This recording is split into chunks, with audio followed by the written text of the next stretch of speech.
সম্প্রতি আঙ্কারায় বাংলাদেশ দূতাবাসের উদ্যোগে অনুষ্ঠিত হয় একটি জমকালো প্রীতি ক্রিকেট ম্যাচ। সকালের রোদ ঝলমলে পরিবেশে খেলা শুরু হয়, আর শুরু থেকেই মাঠে ছিল প্রাণচাঞ্চল্য, উৎসাহ আর উত্তেজনা। খেলায় অংশগ্রহণ করে দুটি দল, একটি লাল দল এবং অপরটি সবুজ দল।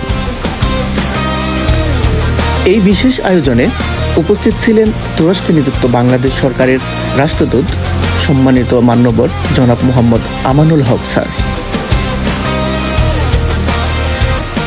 দুদলের খেলোয়াড়রাই চমৎকার পারফরমেন্স উপহার দেন, তবে শেষ পর্যন্ত লাল দল দুর্দান্ত খেলায় জয় ছিনিয়ে নেয়। খেলা শেষে বিজয়ী এবং অংশগ্রহণকারী সকলের মাঝে পুরস্কার বিতরণ করা হয়। খেলার শেষে দেখা যায় এক হৃদয় ছোঁয়া দৃশ্য। দুই দলের খেলোয়াড়রা একে অপরকে শুভেচ্ছা জানাচ্ছেন, হাসি মুখে ছবিও তুলেছেন। এটা শুধু একটা খেলা নয়, বরং ছিল প্রবাসী বাংলাদেশিদের মিলন মেলা, বন্ধুত্বের উৎসব। এই আয়োজন আমাদের মনে করিয়ে দেয়, আমরা বিশ্বের যেখানেই থাকি না কেন, একসাথে থাকলেই আমরা অদম্য। জয় হোক বাংলাদেশি ঐক্যের, জয় হোক খেলাধুলা। বাংলাদেশ চিরজীবী হোক।